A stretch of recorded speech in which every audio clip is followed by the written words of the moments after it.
नमस्कार दोस्तों, स्वागत है आपका सरल संस्कृत सुगम संस्कृत में। और मैं हूँ प्रतिभा दीक्षित। आज हम समास के ही विषय में आगे बात करने वाले हैं। पिछली जो कक्षा थी उसमें हमने समास के विषय में एक सामान्य अध्ययन किया था कि समास किन किन किन का हो सकता है, समास की प्रक्रिया क्या है, उसके अतिरिक्त समास में जो प्रयुक्त पारिभाषिक शब्द हैं वो क्या होते हैं, समास के कितने भेद माने गए हैं। इन सब बातों को हम पिछली कक्षा में कर चुके हैं। तो आज हम जो ये समास के 5 भेद माने गए हैं उनको विस्तृत रूप से पढ़ना प्रारंभ करते हैं।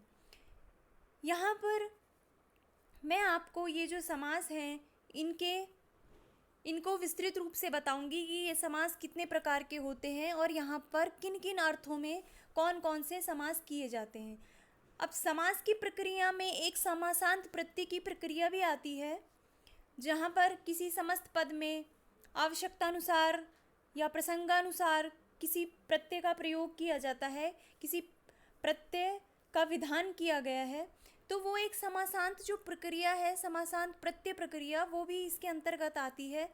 किंतु जो अधिकतर जो एग्ज़ाम्स हैं संस्कृत विषय के, जैसे कि TET, KVS, DSSB, school lecture, PGT, TGT इत्यादि में जो प्रश्न आता है वो प्रश्न या तो समस्त पद देकर आपसे विग्रह पूछेगा या विग्रह देकर समस्त पद पूछेगा या फिर पद में समास पूछेगा। तो प्रश्न लगभग इसी तरह का आता है। समासांत प्रत्यय से संबंधित अगर कहीं प्रश्न आता है तो वो आता है असिस्टेंट प्रोफेसर में और नेट सेट में। तो जब हम कभी असिस्टेंट प्रोफेसर के लिए जब पाठ्यक्रम को पढ़ेंगे तो वहाँ पे हम समास की प्रक्रिया को अच्छे से पढ़ेंगे। वहाँ पे हम समस्त पदों को सिद्ध करके देखेंगे। वहाँ पे हम सिद्धि करेंगे कि कैसे समासिक पद सिद्ध होते हैं और वहाँ पे हम समासांत प्रत्ययों का भी अध्ययन करेंगे। यहाँ पे जो समास के बारे में हम अध्ययन करेंगे वो है उसकी सामान्य परिभाषा, इसके अतिरिक्त किन किन अर्थों में किस प्रकार से समास होता है ये सब, और समास जो है वो कितने प्रकार का होता है, उसके क्या भेद हैं, ये सब हम अध्ययन करेंगे। तो आइए प्रारंभ करते हैं। सबसे पहले बात करते हैं केवल समास की। केवल समास जैसा कि नाम से ही स्पष्ट है कि ये केवल समास ही होता है, अर्थात तत्पुरुष आदि, अव्ययभाव आदि जो समास हैं इनकी विशिष्ट संज्ञा से विनिर्मुक्त जो समास है, ऐसा समास केवल समास कहलाता है। यहाँ पर सिर्फ एक सूत्र दिया गया है कि सहसुपा अर्थात सुबंतों का समास होता है। तो यहाँ पे कोई प्रक्रिया नहीं है, कोई नियम नहीं है कि क्या होगा, किस तरह से सुबंतों का समास होगा।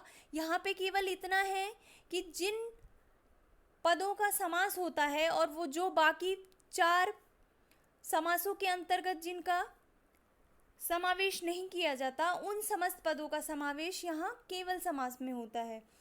तो तत्पुरुष आदि विशिष्ट संज्ञा से विनिर्मुक्त जो समास है वो केवल समास कहलाता है। यहाँ पर सुबंत का सुबंत से ही समास होता है, जैसे कि भूतपूर्वः, ये बहुत ही प्रसिद्ध उदाहरण है और कई बार परीक्षाओं में पूछा भी गया है। भूतपूर्वः तो यहाँ पर होता है केवल समास, क्योंकि यहाँ पर कोई विशेष समास न होने से, एक सामान्य समास होने से, विशिष्ट संज्ञा से विनिर्मुक्त है ये, तो यहाँ पर केवल समास होगा। अब इस भूतपूर्वः जो शब्द है इसका विग्रह करते हैं तो होता है पूर्वम भूतः। ठीक है, पूर्वम भूतः हो गया। अब यहाँ पे लौकिक विग्रह के बाद अलौकिक विग्रह करेंगे और उसका विभक्ति का लोप कर देंगे। अब प्रश्न होता है कि यहाँ पे इस समास में पूर्व प्रयोग के बारे में भी कुछ नहीं बताया गया है, तो यहाँ पे पूर्व प्रयोग किसका करें। तो इस शब्द में पूर्व प्रयोग करने के लिए पाणिनि ने जो एक सूत्र दिया है भूतपूर्वे चरट, उस सूत्र की सहायता ली गई है यहाँ पर पूर्व प्रयोग करने में। कैसे? ये जो भूतपूर्वे चरट है, इस सूत्र में पाणिनि ने भूत जो पद है उसको पहले प्रयुक्त किया है और जो पूर्व शब्द है उसको बाद में प्रयोग किया है उसका। तो इस सूत्र के आधार पर हम भूत जो शब्द है उसका पूर्व प्रयोग कर देंगे और पूर्व का बाद में प्रयोग करेंगे, उसका उत्तर पद में प्रयोग होगा। तो इस हिसाब से यहाँ पर इसी प्रकार से अन्य शब्द भी आते हैं। अदृष्ट पूर्वः, पूर्वम अदृष्टः, अदृष्टपूर्वः, इस प्रकार से। अब यहाँ पर सूत्र तो सिर्फ एक ही है, सहसुपा। इसके अतिरिक्त वार्तिककार ने यहाँ पर एक वार्तिक भी दिया है। वो कहते हैं कि इवेन समासो विभक्ति अलोपश्च। यहाँ पे बस एक नियम बता रहे हैं वार्तिककार कि इवेन, इव के साथ भी समास हो जाता है सुबंत का, और जहाँ पर इव के साथ समास होता है वहाँ पर विभक्ति अलोपश्च, अर्थात वहाँ पर विभक्ति का लोप नहीं होता। तो जैसे उदाहरण देखते हैं, वागर्थ विव, ये जो समस्त पद है जब इसका लौकिक विग्रह करेंगे तो आता है वागर्थौ इव। तो यहाँ पर जो ये सुबंत है वागर्थौ, इसका इव के साथ समास हुआ है। और यहाँ पर जो विभक्ति है वागर्थ में औ विभक्ति, उसका भी लोप नहीं हुआ। ये विभक्ति का लोप नहीं होके जो शब्द बना वो है वागर्थौ इव, और यहाँ पर औ का आव होकर शब्द बनता है वागर्थाविव, इस प्रकार। तो केवल समास में बस इतना ही है कि जो विशेष संज्ञा से विनिर्मुक्त समास है वो केवल समास के अंतर्गत आते हैं। इसमें ये दो शब्द अत्यधिक महत्वपूर्ण हैं, वागर्थाविव और भूतपूर्वः। इन शब्दों के बारे में कई बार परीक्षाओं में प्रश्न पूछ लिया जाता है। तो ये हो गया है केवल समास। अब बात करते हैं अव्ययी भाव समास की। अव्ययी भाव जो समास है इसमें प्रायः पूर्व पद के अर्थ की प्रधानता होती है। अव्ययी भाव जो समास है उसमें जो पूर्व पद होता है उसके अर्थ की प्रधानता होती है, लेकिन प्रायः अर्थात अधिकतर होती है, लेकिन हमेशा नहीं होती। इसमें जो प्राय पूर्व पद जो होता है वो या तो अव्यय होता है, या वो उपसर्ग होता है, या फिर वो निपात होता है। अव्यय जैसे आ आदि जो अव्यय हैं, सह स आदि। इसके अतिरिक्त जो उपसर्ग हैं उपधि प्रपरा, ये जो उपसर्ग हैं ये, या फिर निपात। निपातों में जैसे च वा ह यावत इत्यादि जो निपात हैं ये।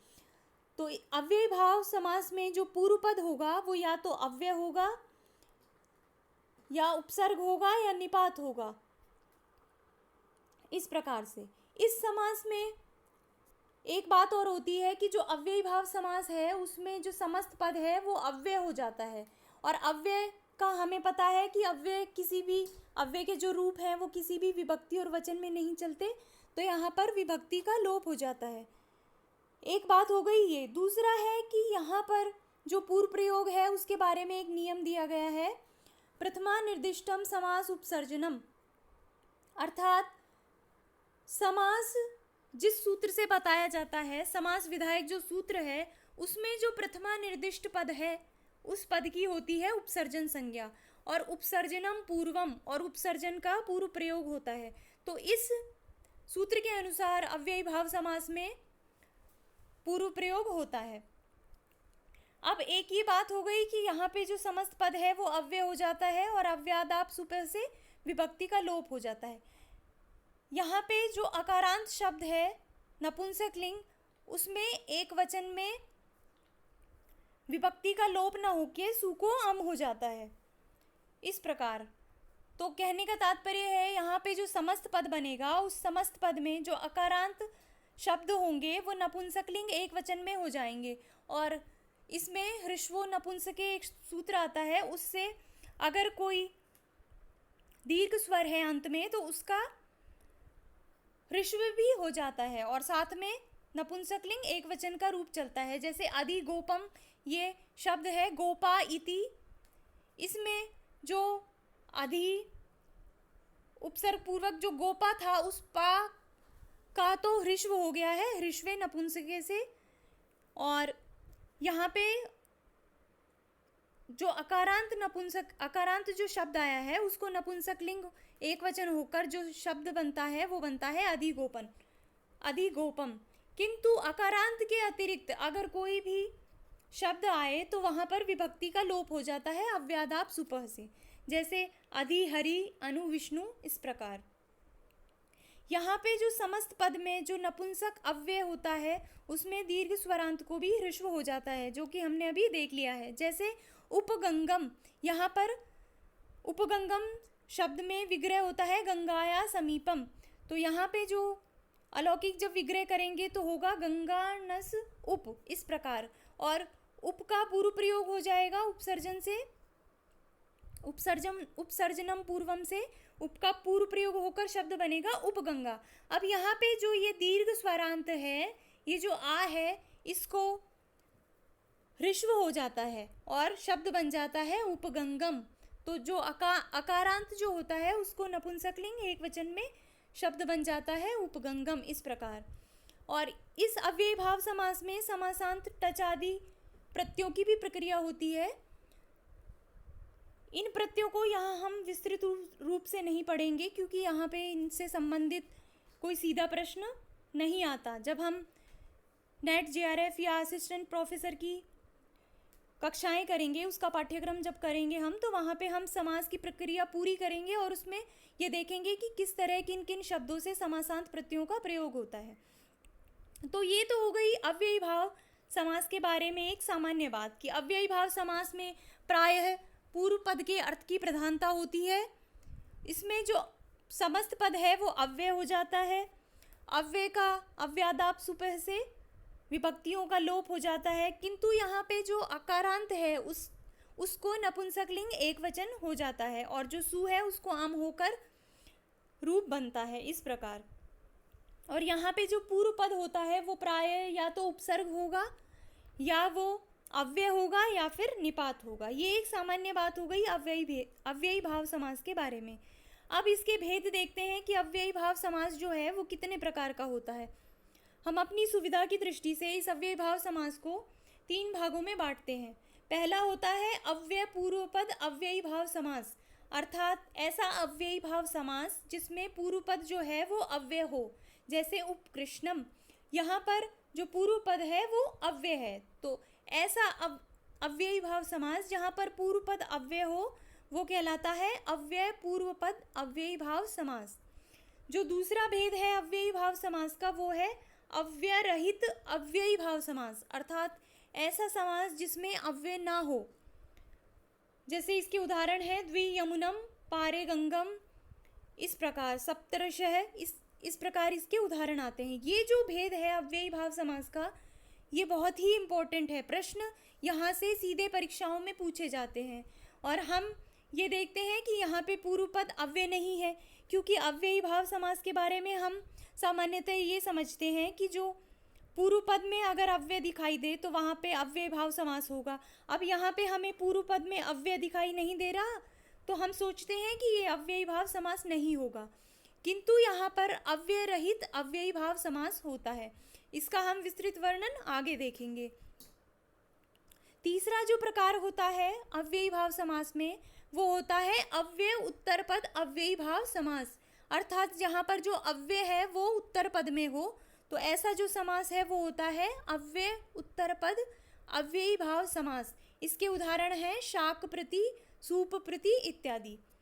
तो आइए इनका विस्तृत रूप से अध्ययन करते हैं। सबसे पहले लेते हैं अव्यय पूर्व पद अव्ययी भाव समास। अब अव्यय पूर्व पद अव्ययी भाव जो समास है इसके लिए एक बहुत ही प्रमुख सूत्र आया है। आप अगर इसे याद कर पाएँ, अगर टुकड़ों में तोड़ तोड़ कर, तो मेरा मानना है कि आपका आधी समस्या जो अव्ययी भाव समास के संबंध में है वो आपकी सॉल्व हो जाएगी। अब देखिए वहाँ पे परीक्षाओं में जो प्रश्न आता है वो इस तरह से भी आता है कि आपको शब्द दे दिया जाए अधिहरि और उसका विग्रह पूछा जाए। तो अगर आपको ये पता नहीं है कि अधि जो उपसर्ग लगा है वो किस अर्थ में है, तो आप इसका विग्रह नहीं कर पाएंगे। तो इसके लिए आपको अगर ये सूत्र याद हो या फिर आप सूत्र याद नहीं हो तो आप अर्थों में याद कर लीजिए कि किस किस अर्थ में कौन कौन सा अव्ययी भाव समास में होता है। यहाँ पर 16 प्रकार के प्रसंग बताए गए हैं जहाँ पर किन्हीं अर्थों में अव्यय का सुबंतों के साथ समास होता है। तो ये जो सूत्र है एक बार इसको देखते हैं। अव्ययम विभक्ति समीप समृद्धि विरुद्धि अर्थावभाव अत्य संप्रति शब्द प्रादुर्भाव पश्चात यथा और आनुपूर्व्य योग पद्य सादृश्य संप्रति साकल्य और अंत वचनेषु, अर्थात अव्यय का सुबंत पदों के साथ समास होता है विभक्ति आदि अर्थों में, विभक्ति आदि अर्थों में अव्यय का जो समास है वो सुबंतों के साथ होता है। अब आइए इसको देखते हैं विस्तृत रूप से। इसमें से जो पहला है वो है विभक्ति।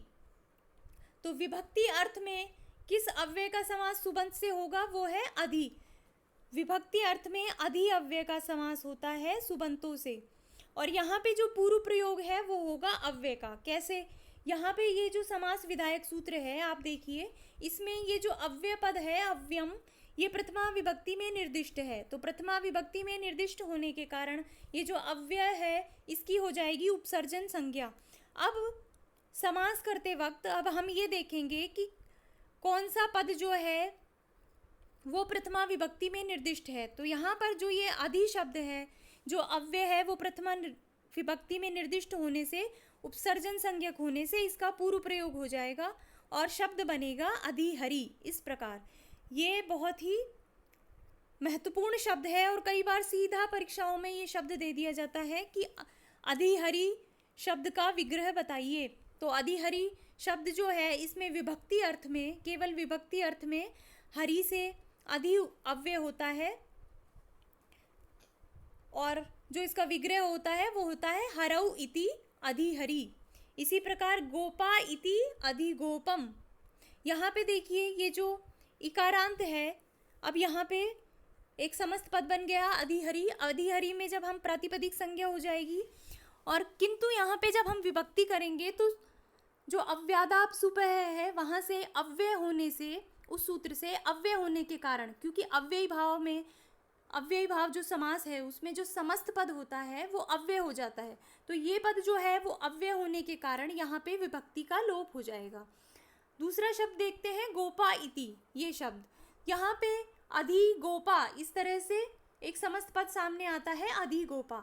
यहाँ पर अव्यादाप सुपह से जो विभक्ति है, जो सुप आदि हैं, उनका लोप प्राप्त था, किंतु यहाँ पे जो अकारांत होने के कारण इसको ह्रिस्व हो जाएगा और यहाँ पे सु के स्थान पर आम आदेश होकर जो शब्द बनता है वो है अधिगोपम। इसी प्रकार से आत्मनि इति, तो इस विभक्ति अर्थ में आत्मनि जो सुबंत है उसके साथ अधि अव्यय होकर शब्द बनता है अध्यात्मम। तो इस प्रकार ये जो महत्वपूर्ण शब्द हैं सीधे सीधे परीक्षाओं में पूछे जाते हैं। तो आप ध्यान रखिए कि अधिहरि का जो लौकिक विग्रह होगा हरौ इति अधिगोपम, गोपा इति अध्यात्मम, आत्मनि इति। इस प्रकार अब दूसरा देखते हैं कि समीप आदि अर्थों में, समीप अर्थों में उप अव्यय का सुबंतों के साथ समास होता है। अब देखते हैं कैसे। कृष्णस्य समीपम, इसमें समीप अर्थ में कृष्ण के साथ उप अव्यय लगकर शब्द बनेगा उपकृष्णम। इसी प्रकार यमुनायाः समीपम उपयमुनम। इस प्रकार तीसरा होता है समृद्धि अर्थ में। समृद्धि अर्थ में सु अव्यय के साथ सुबंतों का समास होता है। तो मद्राणाम समृद्धि ही सुमद्रम, मद्राणाम समृद्धि सुमद्रम। इसी प्रकार केरला नाम समृद्धि ही सुकेरलम। अब आगे चलते हैं व्यर्धि अर्थ में। व्यर्धि का तात्पर्य होता है नाश। तो यहाँ पे इस अर्थ में दुर अव्यय का सुबंतों के साथ समास होता है। देखते हैं यवनानाम वृद्धि दुर्यवनम, मूढ़ानाम वृद्धि दुर्मूढ़म। इस प्रकार अब पांचवा जो वहां पे दिया गया है वो है अर्थाभाव, अर्थात अभाव अर्थ में निरअव्यय का सुबंतों के साथ समास होता है, अव्यय भाव समास होता है। तो देखेंगे मक्षिका नाम अभावः निर्मक्षिकम। यहाँ पे मक्षिका जो था उसको उसी प्रकार ह्रिस्व होकर और यहाँ पे सु को अम होकर शब्द बना निर्मक्षिकम। इसी प्रकार जनानाम अभावः निर्जनम। ये शब्द भी कई बार सीधा परीक्षाओं में दिया जाता है। मुख्य बहुत ही महत्वपूर्ण शब्द है कि निर्मक्षिकम का लौकिक विग्रह बताइए। तो आप बताएंगे मक्षिकाणाम अभावः निर्मक्षिकम। इसके अतिरिक्त अत्यह जो शब्द है उसका नाश, अत्यह अर्थ में, नाश अर्थ में अति जो अव्यय है उसका सुबंतों के साथ समास होता है। जैसे हिमस्य अत्यह अतिहिमम, शीतस्य अत्यह अतिशीतम। इस प्रकार अत्य के बाद आता है असंप्रति, अर्थात अति। असंप्रति का तात्पर्य है कि अब उपयुक्त नहीं है। इस अर्थ में जो अति अव्यय है उसका सुबंतों के साथ समास होता है। जैसे निद्रा संप्रति न युज्यते, इसमें अति जो है अव्यय उसका निद्रा के साथ समास होकर शब्द बनता है अति निद्रम। क्रीडा संप्रति न युज्यते अति क्रीडम, इस प्रकार। अब असंप्रति के बाद होता है शब्द प्रादुर्भाव। तो शब्द प्रादुर्भाव का तात्पर्य है कि जहाँ कोई चीज़ प्रकाशित होने के अर्थ में हो, तो प्रकाशित होने के अर्थ में इति अव्यय का सुबंतों के साथ समास होता है। जैसे हरि शब्दस्य प्रकाशः, तो क्या लिखेंगे? इति हरि। अगर अधि हरि होगा तो वहाँ पे विभक्ति अर्थ में अधि उपसर्ग लगा है, और अगर इति हरि होगा तो यहाँ पे शब्द प्रादुर्भाव अर्थ में, प्रकाश अर्थ में इति अव्यय प्रयुक्त हुआ है, तो यहाँ पे शब्द बनेगा इति हरि। इस प्रकार कपिल शब्दस्य प्रकाशः इति कपिलम, इस प्रकार। अब पश्चात अर्थ में अनु अव्यय जो है उसका सुबंतों के साथ समास होता है, तो शब्द बनते हैं विष्णोः पश्चात अनु विष्णु, गुरोः पश्चात अनु गुरु। अर्थात जहाँ पे भी अनु अव्यय हो तो वहाँ पे अनु अव्यय पश्चात अर्थ में भी सुबंतों के साथ प्रयुक्त होता है। एक जो प्रसंग होता है वो होता है यथा के अर्थ में। तो यथा के यहाँ पर 4 अर्थ बताए गए हैं। एक तो यथा से तात्पर्य है योग्यता, दूसरा है यथा से तात्पर्य विप्सा, तीसरा है पदार्थन अतिवृत्ति अर्थात उल्लंघन न करना, और चौथा है सादृश्य। तो इन 4 अर्थों में योग्यता, विप्सा, पदार्थ अतिवृत्ति और सादृश्य, इन अर्थों में यथा अर्थ में अव्ययों का सुबंतों के साथ समास होता है। तो देखते हैं पहले योग्यता अर्थ में, रूपस्य योग्यम, इस अर्थ में अनु का रूप के साथ समास होकर शब्द बनता है अनुरूपम। गुणस्य योग्यम अनुगुणम, इसी प्रकार अर्थम अर्थम प्रति प्रत्यर्थम वीप्सा अर्थ में, और एक होता है एकम एकम प्रति प्रत्येकम, इस प्रकार। तीसरा जो है वो है पदार्थ नतिवृत्ति अर्थात उल्लंघन न करना, इस अर्थ में यथा अव्यय का समास होता है सुबंतों के साथ। जैसे उदाहरण देखते हैं, शक्तिम अनतिक्रम्य, यथा शक्ति, ये शब्द भी बहुत ही इम्पोर्टेंट है, ये भी सीधा परीक्षाओं में आ जाता है कि यथा शक्ति का विग्रह बताइए, तो वहाँ पे यथा शक्ति का विग्रह होगा शक्तिम अंतिक्रम्य, इसी प्रकार। दूसरा है विधिम अंतिक्रम्य अर्थात यथा विधि, विधि के अनुसार, विधि का उल्लंघन नहीं करके विधि के अनुसार। तो जहाँ पे उल्लंघन नहीं करने में या उसके अनुसार अर्थ हो, वहाँ पे यथा अव्यय होकर शब्द बनता है यथा विधि यथा शक्ति, इस प्रकार। और यथा का जो चौथा अर्थ यहाँ पे होता है वो होता है सादृश्य। तो जहाँ पे भी सादृश्य अर्थ हो वहाँ पर सह का सुबंतों के साथ समास होकर शब्द बनता है। जैसे हरेः सादृश्यम सहरि, यहाँ पे जो सह है उसको स आदेश हो जाता है, तो सह के स्थान पर स बचता है और हरि होकर सहरि। इसी प्रकार विष्णोः सादृश्यम सविष्णु। आगे देखते हैं, अनुपूर्व्य जो अर्थ है अर्थात क्रम में जो अर्थ है, इसमें अनु अव्यय का सुबंत के साथ समास होता है। जैसे ज्येष्ठस्य आनुपूर्वेण, ज्येष्ठ के क्रम से, तो उसको क्या कहेंगे? अनुज्येष्ठम। दीर्घस्य आनुपूर्वेण अनुदीर्घम, इस प्रकार। एक होता है कि योगपद्य अर्थ जहाँ पे हो, एक साथ होने का अर्थ जहाँ पे हो, वहाँ पे जो सह अव्यय है उसका सुबंतों के साथ समास होता है। जैसे चक्रेण युगपत, यहाँ पे अगर युगपत अर्थ आ रहा है, एक साथ अर्थ आ रहा है, तो यहाँ पे जो ये सुबंत है, जो चक्र सुबंत है, इसके साथ सह अव्यय का समास होगा और सह को स आदेश हो जाता है, तो यहाँ पे शब्द बनेगा सचक्रम। पुस्तकेन युगपत सपुस्तकम, इस प्रकार। अब सादृश्य अर्थ में ही सह का स जो अव्यय है उसका सुबंतों के साथ समास होता है। जैसे सदृश्यः सख्यः, सखी के सादृश्य, तो शब्द बनेगा ससखी। इसी प्रकार सदृशः हरिणा, तो शब्द बनेगा सहरि। अब संपत्ति अर्थ में भी जो सह है उस अव्यय का सुबंतों के साथ समास होता है।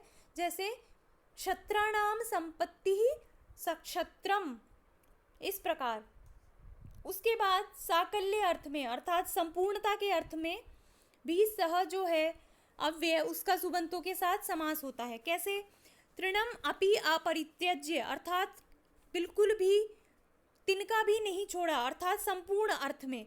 तो वहाँ पे जो अव्यय होगा सह, सह को शेष रहेगा स और शब्द बनेगा सतृणम। तृणम अपि अपरित्यज्य सतृणम। पुष्पम अपि अपरित्यज्य सपुष्पम। और अंतिम जो होता है वो है अंतवचन, अर्थात जहाँ पर भी अंतवचन हो, पर्यंत का अर्थ हो कि यहाँ इस प्रसंग पर्यंत, उस पर्यंत अर्थ में सह का ही सुबंतों के साथ समास होता है। जैसे देखते हैं अग्नि ग्रंथ पर्यंतम, तो यहाँ पे शब्द बनेगा साग्नि। सह अग्नि, सह को स हो जाएगा तो स अग्नि और दीर्घ होकर साग्नि, इस प्रकार। समास पर्यंतम स समासम, इस प्रकार।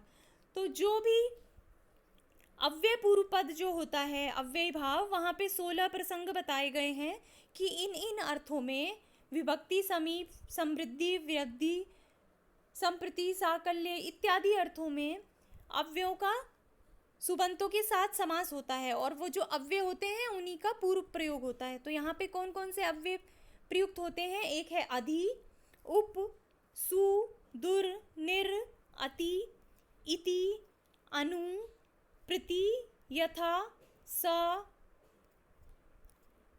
इस प्रकार। तो यहाँ पे इतने जो अगर आपको अव्यय कहीं पूर्व में दिखाई दें तो वहाँ पे होता है अव्यय पूर्व पद समास। और इनका विग्रह करने के लिए आपको ये पता होना चाहिए कि सतृणम में जो ये स लगा है ये किस अर्थ में है। तो यहाँ पे जो सतृणम में जो सह अव्यय हुआ है वो हुआ है साकल्य अर्थ में, अर्थात तृणम अपि अपरित्यज्य सतृणम, इस प्रकार। ये हो गया है अव्ययी भाव समास का एक प्रकार, जिसमें अव्यय पूर्व पद होता है और जहाँ पे अव्ययों का सुबंतों के साथ समास होता है विभक्ति आदि प्रसंगों में। तो ये 16 जो प्रसंग हैं, अगर आप इन्हें याद कर लें तो आपको बहुत ही आसानी हो जाएगी अव्ययी भाव समास को समझने में, क्योंकि अव्ययी भाव समास के जो प्रश्न हैं वो मुख्यतः इन्हीं प्रसंगों से आते हैं। तो या तो आप जो इसका ये सूत्र है इसे तोड़ तोड़ कर इसे याद कर लीजिए, या फिर आप ये 16 प्रसंग याद कर लीजिए, तो आपको पता चल जाएगा कि किस प्रसंग में कौन सा अव्यय प्रयुक्त हुआ है। अब दूसरा भेद देखते हैं अव्ययी भाव समास का।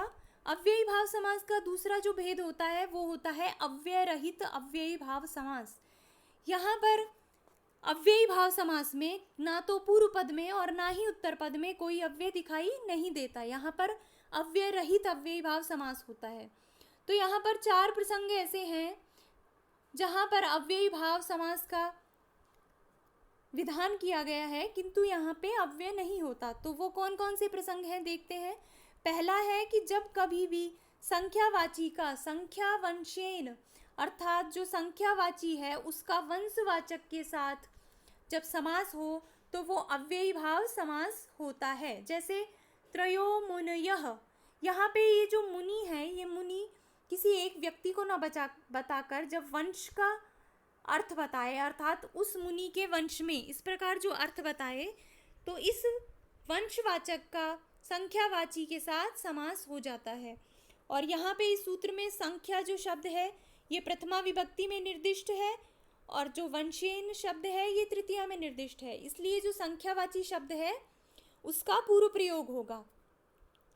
एक बार फिर समझते हैं इसको कि संख्यावाची शब्दों के साथ जो वंशवाचक शब्द हैं उनका अव्ययी भाव समास होता है। जैसे त्रयो मुनियः, यहाँ पे ये जो मुनि है ये किसी एक मुनि के बारे में ना बताकर पूरे मुनि वंश को बता रहे हैं। तो यहाँ पे जो समास होगा त्रयो मुनियः त्रिमुनि, इस प्रकार। तो ये होगा अव्ययी भाव समास। अब आप संख्यावाची को देखकर सीधा द्विगुना लगा दें, क्योंकि ये प्रश्न बहुत बार परीक्षाओं में पूछा जाता है और ये ही ज्ञान की परीक्षा है असली।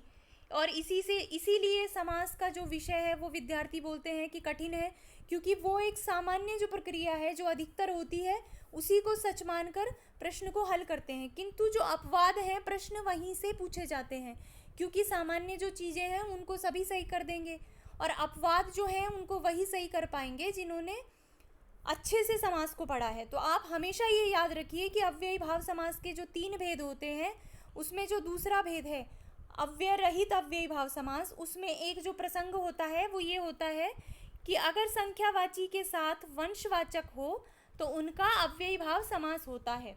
जैसे त्रयो मुनियः त्रिमुनि, यहाँ पे द्विगुना होकर यहाँ पे समास है कर्मधारय, और सॉरी यहाँ पे समास है अव्ययी भाव। इसके अतिरिक्त द्वौ च तौ मुनि च, इस प्रसंग में भी जो शब्द बनता है वो है द्विमुनि। इसी प्रकार एक और प्रसंग है वो है नदीभिश्च, अर्थात नदीवाचक जो शब्द हैं उनका भी अगर कोई विशेष नदीवाचक शब्द हो तो उनका भी संख्यावाची शब्दों के साथ अव्ययी भाव समास होता है। तो यहाँ पे दोनों में एक सामान्य जो शर्त है कि पूर्व पद जो होगा वो होगा संख्यावाची, और बाद में या तो वंशवाची शब्द हो तो वहाँ पे हो जाएगा अव्ययी भाव समास, या हो किसी विशेष नदी को बताने वाला शब्द तो वहाँ पे भी हो जाएगा अव्ययी भाव समास। जैसे पंचानाम गंगानाम समाहारः, अगर आप सामान्य रूप से इसको देखेंगे तो आप इसमें कर देंगे द्वंद्व समास, आप बोलेंगे इसमें समाहार द्वंद्व है, किंतु नहीं, यहाँ पे जो गंगा है जो नदी विशेष है इसके वाचक शब्द का संख्यावाची शब्द के साथ समास होने से यहाँ पे अव्ययी भाव समास होता है। तो यहाँ पे जो पंचगंगम शब्द है यहाँ पे समास होगा अव्ययी भाव, और इसको आप मोस्ट बहुत ही ज़्यादा मोस्ट में समझ लीजिए, क्योंकि ये प्रश्न बहुत ही ज़्यादा बार परीक्षाओं में आ चुका है और आगे भी इसके आने की संभावना है कि जहाँ पर भी नदी विशेष नदीवाचक शब्द का संख्यावाची के साथ समास हो वहाँ पे समास जो होता है वो होता है अव्ययी भाव। तो पंचगंगम में आप कभी भी पंच यमुनम, पंचगंगम, पंच विपाशम, इस प्रकार कहीं पर भी आप नदीवाचक शब्द देखें तो वहाँ पे आप बिल्कुल भी द्वंद्व समास न करें, समाहार द्वंद्व नहीं होगा इसमें होगा अव्ययी भाव समास। इसके अतिरिक्त एक और प्रसंग है कि तिष्ठद्गु, अर्थात तिष्ठद्गु इत्यादि समुदाय जो हैं वो भी अव्ययी भाव समास में निपातन होते हैं। अर्थात ये भी कहीं पे आपको आ जाए तिष्ठद्गु शब्द तो इसको आप बहुव्रीहि समास में न रख के आप इसको रखेंगे अव्ययी भाव समास में, क्योंकि अव्ययी भाव समास में निपातन आ जाता है। वैसे इसके बारे में जो प्रश्न है वो अभी तक नहीं पूछा गया है और इसकी संभावना भी नहीं है, लेकिन फिर भी आप इसको याद रखिए कि जो तिष्ठद्गु शब्द होता है इत्यादि समुदाय के जो शब्द हैं वो अव्ययी भाव समास में निपातन होते हैं। इसके बाद चौथा एक प्रसंग है पारे मध्य षष्ट्यावा, अर्थात जो पार और मध्य शब्द हैं उनका जब षष्ट्यंत से समास होता है तो वो अव्ययी भाव समास होता है। और इसमें एक प्रक्रिया और हो जाती है कि पार और जो मध्य है इनमें एत्व आदेश भी हो जाता है, अर्थात जो पार है उसको पारे और जो मध्य है उसको मध्य भी हो जाता है। तो जैसे उदाहरण देखते हैं पारे गंगम, अर्थात पारे गंगायाः पारे गंगम, यहाँ पे जो पार है इसमें एत्व होकर और यहाँ पे समास हो गया है अव्ययी भाव और यहाँ पे एत्व भी हो गया है। इसी प्रकार मध्य यमुनम मध्य यमुनायाः या फिर यमुनाया मध्य मध्य यमुनम, इस प्रकार। तो अभी तक हमने 2 प्रकार देखे हैं अव्ययी भाव समास के। एक तो जो होता है अव्यय पूर्व पद जो 16 प्रसंग बताए गए हैं उनमें, दूसरा है अव्यय रहित अव्ययी भाव समास, यहाँ पर 4 प्रसंग हैं। पहला है कि जब किसी संख्यावाची का वंशवाची शब्दों के साथ समास हो तो वहाँ पे अव्ययी भाव समास होता है, जैसे सप्तर्षः द्विमुनि इत्यादि। दूसरा प्रसंग जो है वो है कि संख्यावाची के साथ अगर नदी विशेष को बताने वाले शब्दों का समास हो तो वहाँ पे भी अव्ययी भाव समास होता है। तीसरा प्रसंग है तिष्ठद्गु इत्यादि समुदाय के बारे में कि ये अव्ययी भाव समास में निपातन होते हैं। और चौथा जो प्रसंग है वो है पार और मध्य के संबंध में, अर्थात पार और मध्य शब्दों का षष्ट्यंत से जो समास है वो अव्ययी भाव होता है और इसमें एत्व भी हो जाता है, इस प्रकार। तो अब बढ़ते हैं तीसरे भेद की ओर। तीसरा जो भेद है अव्ययी भाव समास का वो होता है अव्यय उत्तर पद अव्ययी भाव समास, अर्थात जिसमें अव्यय उत्तर पद हो। तो अब यहाँ पे जो आपने समास के भेद पढ़े हैं, अव्ययी भाव समास के जो भेद पढ़े हैं, उससे आप समझ गए होंगे कि जब हम ये कहते हैं कि प्रायेण पूर्व पदार्थ प्रधान अव्ययी भाव, तो हम प्रायः शब्द क्यों प्रयोग करते हैं?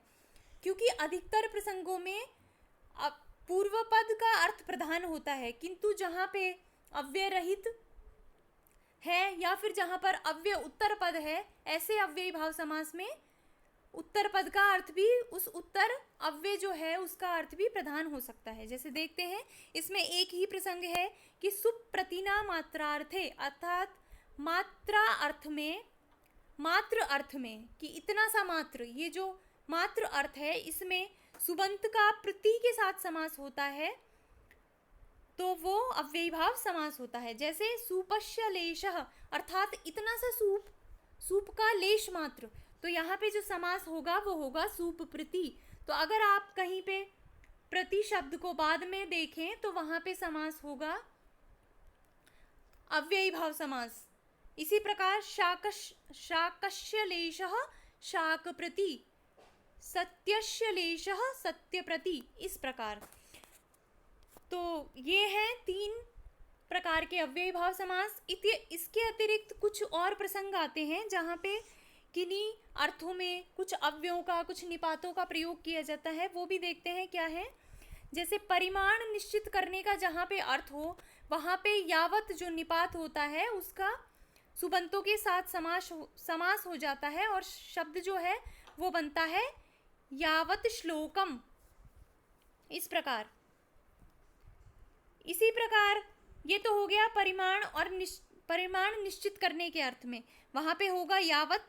इसके बाद मर्यादा या अभिविधि अर्थ में आ जो अव्यय है आंग, जिसमें ग का इत संज्ञा होकर सिर्फ आशेष होता है, तो ऐसे आ अव्यय के साथ सुबंतों का अव्ययी भाव समास होता है। किस अर्थ में? मर्यादा और अभिविधि अर्थ में। तो इसका उदाहरण है आमुक्तेः। ये जो आमुक्तेः शब्द है ये भी बहुत ही इम्पोर्टेंट शब्द है, परीक्षाओं में यहाँ से भी सीधा सीधा प्रश्न आ जाता है। एक बार किसी एग्ज़ाम में ये प्रश्न आया था कि वहाँ पे अव्ययी भाव समास दे दिए कि इनमें से कौन सा अव्ययी भाव समास नहीं है, तो वहाँ पे 2 जो शब्द थे वो सीधे सीधे दे दिए, जैसे उपकृष्णम। इसके अतिरिक्त कुछ भी मान लीजिए सहरी, इस तरह का शब्द था, और वहाँ पे 2 और शब्द दिए गए जिनमें से एक था आमुक्तेः और दूसरा था स्तोकान मुक्तः, इस प्रकार ये शब्द। तो यहाँ पे क्या है कि जो बच्चा है वो कंफ्यूज हो जाएगा कि आमुक्तेः शब्द में है या नहीं है अव्ययी भाव समास, या फिर स्तोकात मुक्ते में है। तो स्तोकात मुक्त जो होता है वो तत्पुरुष समास में होता है, उसको हम आगे देखेंगे। लेकिन अभी आप ये याद रखिए कि जहाँ पे भी मर्यादा और अभिविधि अर्थ हो वहाँ पर आ अव्यय का सुबंत के साथ समास हो जाता है। इसी प्रकार आयाम और विस्तार अर्थ में भी अनु अव्यय का सुबंत के साथ समास होता है। जैसे गंगायाः विस्तारः, गंगायाः आयामः, इस अर्थ में जो शब्द बनेगा वो होगा अनुगंगम। तो इस प्रकार ये हो गया है अव्ययी भाव समास। तो अव्ययी भाव समास को आपने देख लिया है कि इसमें प्रायः पूर्व पद का अर्थ प्रदान होता है, किंतु इसके अतिरिक्त हमें 2 प्रकार का और अव्ययी भाव समास देखने को मिलता है, अव्यय रहित और अव्यय उत्तर पद समास। तो इस प्रकार आप एक बार मेरे साथ इसको पढ़ें, उसके बाद एक बार आप इन शब्दों को याद करें। जो पहला जो है अव्यय पूर्व पद का, बस वो 16 शब्द अगर आपके 16 जो प्रसंग हैं वो याद हो गए तो आपका अव्ययी भाव समास का प्रश्न कभी गलत नहीं होगा। तो अव्ययी भाव जो समास है इसको यहीं पर विराम देते हैं। अगले वीडियो में मिलते हैं फिर अगले समास के साथ। तो अगर आपको ये वीडियो पसंद आया है और आप इसी तरह से अगर समास को सरल भाषा में समझना चाहते हैं तो वीडियो को लाइक करें और चैनल को सब्सक्राइब करें, जिससे आने वाले वीडियोस के नोटिफिकेशंस आपको मिल सकें। तो मिलते हैं नेक्स्ट वीडियो में, तब तक के लिए धन्यवाद।